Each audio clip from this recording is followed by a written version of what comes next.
Jonas, chapitre 1. L'Éternel adressa la parole à Jonas, fils d'Amittai, en ces termes. Mets-toi en route, va à Ninive la grande ville, et proclame des menaces contre ses habitants, car l'écho de leur méchanceté est parvenu jusqu'à moi. Jonas se mit en route pour s'enfuir à Tarsis, loin de la présence de l'Éternel. Il descendit au port de Jaffa, où il trouva un navire en partance pour Tarsis. Il paya le prix de la traversée et descendit dans le bateau pour aller avec l'équipage à Tarsis, loin de la présence de l'Éternel. Mais l'Éternel fit souffler un grand vent sur la mer et déchaîna une si grande tempête que le navire menaçait de se briser. Les marins furent saisis de crainte et chacun se mit à implorer son Dieu. Puis ils jetèrent la cargaison par-dessus bord pour alléger le navire. Quant à Jonas, il était descendu dans la cale du bateau. Il s'était couché et dormait profondément. Le capitaine s'approcha de lui et l'interpella. « Et quoi, tu dors ? Mets-toi debout et prie ton Dieu. Peut-être Dieu se souciera-t-il de nous et nous ne périrons pas. » Pendant ce temps, les matelots se dirent entre eux. « Allons, tirons au sort pour savoir qui nous attire ce malheur. » Ils tirèrent donc au sort et Jonas fut désigné. Alors ils lui demandèrent. Fais-nous savoir qui nous attire ce malheur. Quelles sont tes occupations? D'où viens-tu? De quel pays? Et de quel peuple es-tu? Jonas leur répondit. Je suis hébreu et je crains l'Éternel, le Dieu du ciel qui a fait la mer et la terre. Il leur apprit qu'ils s'enfuyaient loin de la présence de l'Éternel.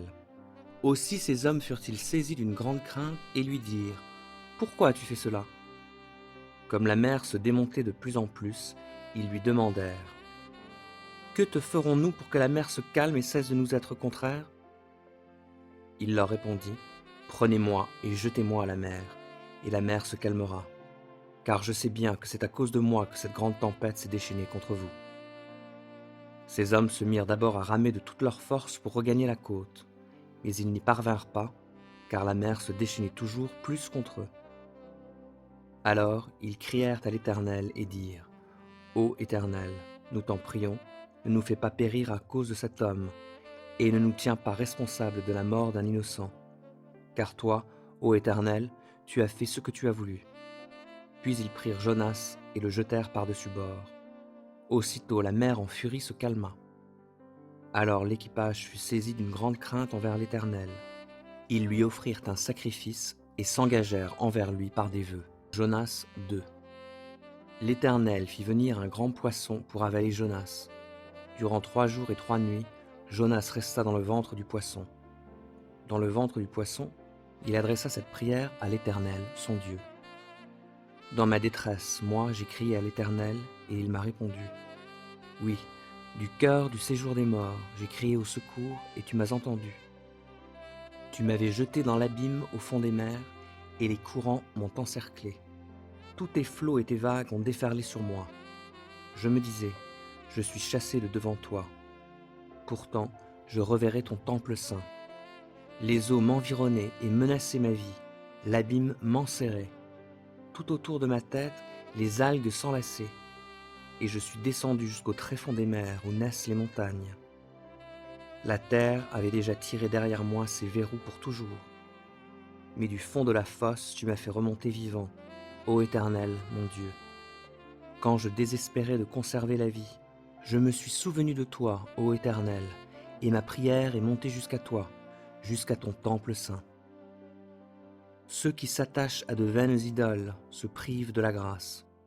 Mais moi, je t'offrirai un sacrifice en disant ma reconnaissance, et je m'acquitterai des vœux que j'ai formés, car c'est de l'Éternel que vient la délivrance. L'Éternel parla au poisson, qui rejeta Jonas sur la terre ferme. Jonas 3. L'Éternel adressa la parole une seconde fois à Jonas en ces termes. Mets-toi en route, va à Ninive, la grande ville, et proclame là-bas le message que je te communique.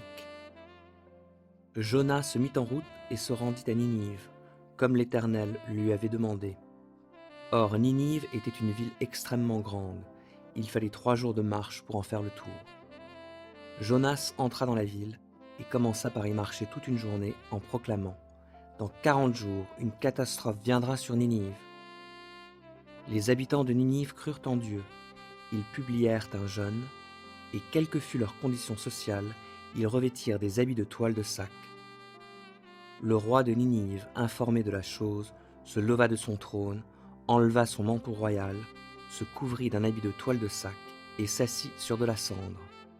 Puis il fit proclamer ce décret dans Ninive. Par ordre du roi et de ses ministres, il est interdit aux hommes comme aux bêtes, petits ou gros bétail, de manger quoi que ce soit, de paître et de boire de l'eau. Hommes et bêtes doivent se couvrir de toile de sac et crier à Dieu de toute leur force. Que chacun abandonne sa mauvaise conduite et les actes de violence qu'il commet.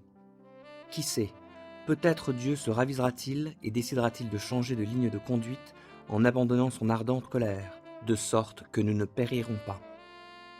Lorsque Dieu constata comment les Ninivites réagissaient et abandonnaient leur mauvaise conduite, il renonça à faire venir sur eux le malheur dont il les avait menacés. Il s'en abstint. Jonas 4. Jonas le prit très mal et se mit en colère.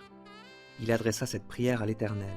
« Ah, Éternel, je l'avais bien dit quand j'étais encore dans mon pays, et c'est pour prévenir cela que je me suis enfui à Tarsis, car je savais que tu es un Dieu plein de grâce et de compassion, lent à te mettre en colère et riche en amour, et que tu renonces volontiers à faire venir le malheur que tu as annoncé. Maintenant, Éternel, prends-moi donc la vie, car la mort vaut mieux pour moi que la vie. » L'Éternel lui répondit. « Fais-tu bien de te mettre en colère ?» Jonas sortit de la ville et s'installa à l'est de la ville. Il se construisit là une cabane et s'assit dessous, à l'ombre, en attendant de voir ce qui se passerait dans la ville. L'Éternel Dieu fit pousser un ricin qui s'éleva plus haut que Jonas et lui donna de l'ombre sur la tête, afin de le détourner de sa mauvaise humeur. Et Jonas éprouva une grande joie à cause de ce ricin. Mais le lendemain, au lever du jour, Dieu fit venir un ver qui rongea le ricin, de sorte que le ricin se dessécha. Et lorsque le soleil se mit à briller, Dieu fit venir de l'est un vent brûlant, et le soleil tapa sur la tête de Jonas. Sur le point de tomber en défaillance, Jonas demanda la mort en disant « La mort vaut mieux pour moi que la vie. » Dieu demanda à Jonas « Fais-tu bien de te mettre en colère à cause de ce ricin ?» Il répondit « Oui, je fais bien de me mettre en colère au point de désirer la mort. » Alors l'Éternel lui dit « Tu t'apitoies sur ce ricin qui ne t'a coûté aucune peine, que tu n'as pas fait pousser et qui est sorti de terre en l'espace d'une nuit et a péri la nuit suivante. Et tu voudrais que moi, je n'ai pas pitié de Ninive, de cette grande ville où vivent plus de 120 000 personnes qui ne savent pas distinguer le bien du mal, sans compter des animaux en grand nombre.